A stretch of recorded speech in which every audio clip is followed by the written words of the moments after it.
Okay, well, before we get into the match itself, I suppose this is as good a time as any to just put out there how we've been doing since Saturday. Obviously, it's not great, but while we do these pods to make like we're pundits, it's often no harm reminding folks we're just actually ordinary fans. Starting with yourself, Tom, I mean, you actually made the journey to London. How's it been? Well, I think overall London is a great venue for these types of games. Like the sun was shining. There was a lot of blue visible around London, even though it's a big city, as Mark well knows, residing over there.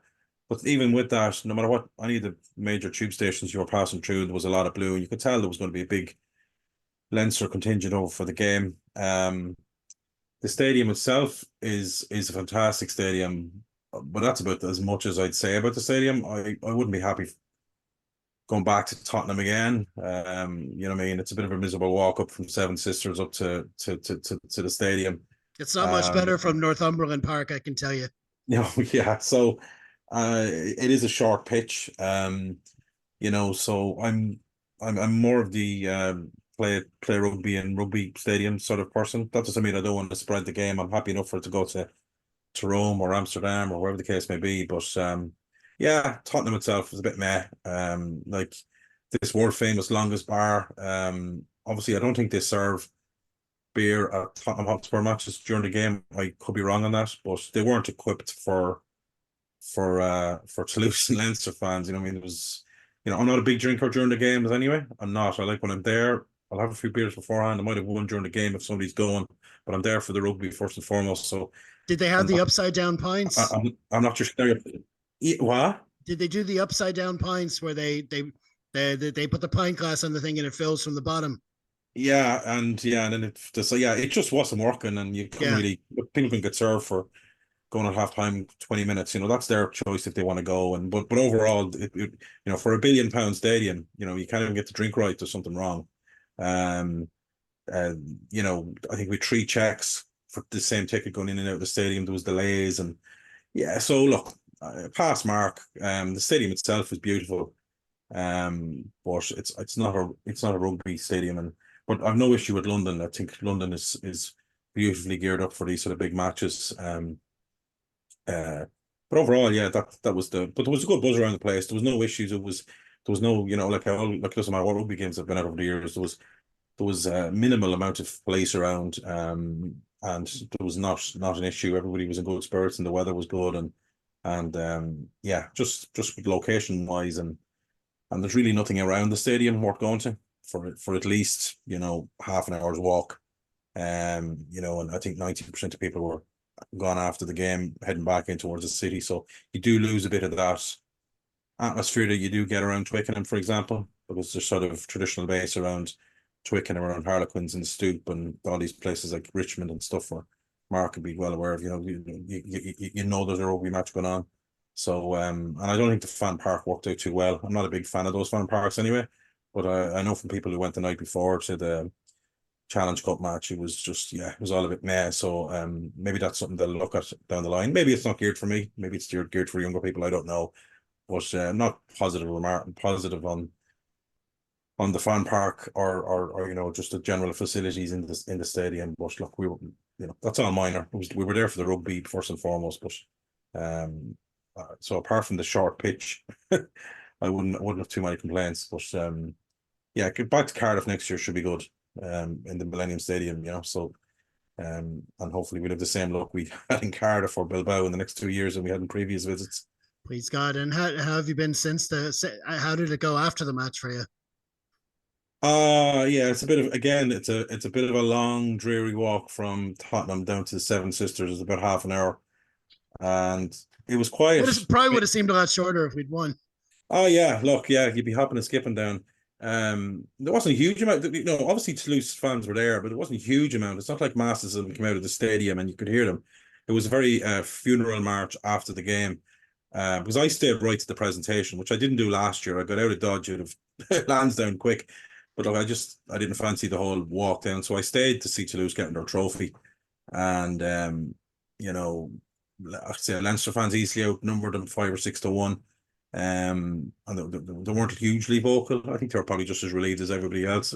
So the hindsight looking back on the game, it's very hard to look at it from their perspective. But I presume they went through the same turmoil we went through, but obviously they had a better result. So maybe there was a bit more relief there for the supporters in the stadium. But yeah, head back into London and met up with friends and caught up with a few people, and that's really it. You have a bite to eat and a few pints and try and not discuss the game.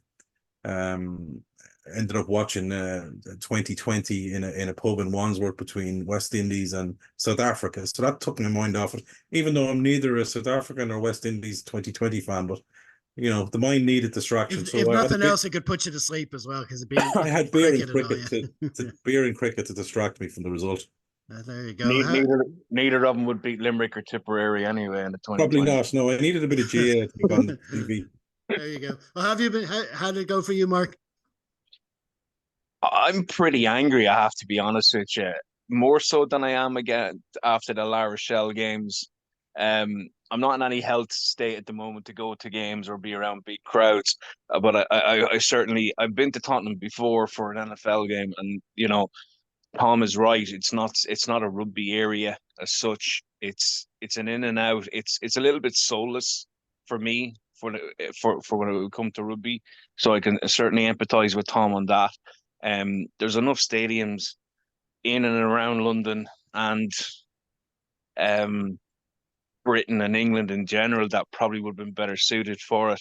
It'd be great to see uh, a European Cup final in Old Trafford or Anfield, but again, small pitches, which might affect it. Somewhere like I get like the Newcastle final went down quite well. Newcastle's a great city to have a match in, and people always say Newcastle would be a great venue.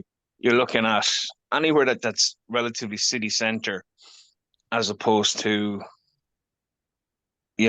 25 miles out of the way, which Tottenham is, and it's a long old walk to it. So everything Tom said is true. Um, I just think they can plan it a bit better. They can certainly plan it a bit better. That's not on at the same time as an FA Cup final. That was crazy. You know, Absolutely crazy. which was within spitting distance. If people don't know London that well, Wembley's northwest London. Tottenham is about three or four more junctions around the North Circular. It's not that far away from Wembley. So And if it was a London team, or if the teams taking part were different, that could have created it. Just so happened they were all coming from Manchester, yeah, as opposed to it could have been could have gotten ugly if it worked out differently with the teams. yeah. It's probably a saving grace that there was a problem with the drink being poured too quickly there.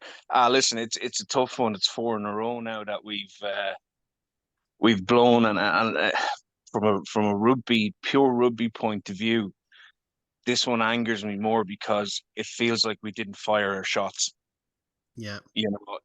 Against La Rochelle, we played some absolutely amazing rugby in the opening 20 minutes of both those games.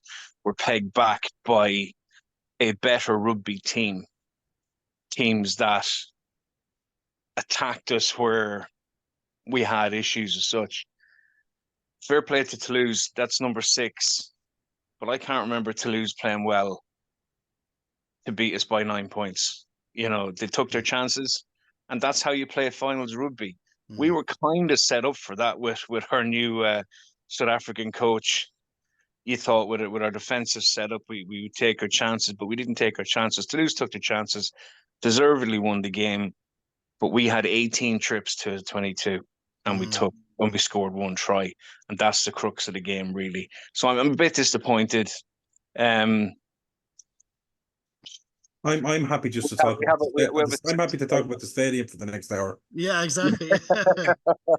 Yeah, just finishing off that, Mark. I do. You hit the good nail on the head there. I think if you look at stadiums like Newcastle, or if it was ever going to be in Amsterdam, a smaller city where the fans are congested works in what I call non-rugby stadium. Because part of the Heineken Cup weekends, for anyone, I'm lucky enough I've gone to a lot. It's intermingling with Biarritz fans that turn up, or Leicester, and you lose that in a big city for starters. But if you have it in a big city like London, you need it in Twickenham where there's that natural rugby base.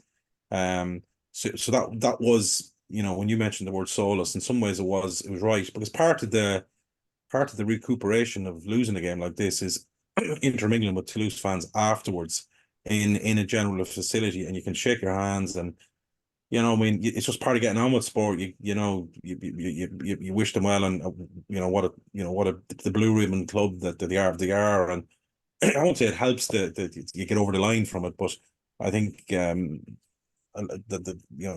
Tottenham had neither. It was in a big city where the fans got and there was nothing around Tottenham for us to sort of to mingle. So that's the only thing I'd say. I'd say no Yeah. problem with football stadiums, but the smaller cities like Newcastle works perfectly, or Bilbao is another good example where But it's been even defined. even when you're talking about Six Nations rugby, for me, Twickenham is well down the list of places that you enjoy. Dublin, Yeah. Edinburgh, Cardiff. Everywhere's within spitting distance. Even Twickenham has a few okayish pubs, but you still the main crowd's heading back into London or into Clapham or into Richmond. It's not a million miles away. Tottenham's just in the middle of nowhere, Yeah. and there's nothing around it. Yeah, it's like a spaceship just landed into a completely different area. Like, it's but I mean, like you say, I think what happened with Tottenham, the stadium, I think it was built something like 2018, 2019 is when it started, when they opened, and they were lobbying hard for every kind of game they could get, not just the NFL. And I think they were originally supposed to have it there in 2021, but they didn't because of COVID. So I think they kind of had a standing promise to have it eventually. So I think that's why it was this year, just to tick that box. But listen, it is what it is. I mean, for me, I wasn't able to travel. I was watching it here at home. Before the final, I was asked to appear on a post-match pod by Caelan Scully, friend of the pod. So I always knew I was going to be recording at 1 p.m. on the Sunday, whatever happened in the match. But I can tell you, I recently saw a TikTok video which showed two guys playing football against each other using a bowling ball. They were both barefoot, playing on a tarmac pitch that was covered in Lego pieces. And at lunchtime on Sunday, if you told me I had to go do that just to get out of talking about that match, I would have easily done it. But actually, as it turned out, it actually wasn't so bad. So listen, check out Clayton's pod if you get the chance. But listen, I suppose the best thing for us to do now is just stop stalling anymore and get on with Harpin on the actual match itself.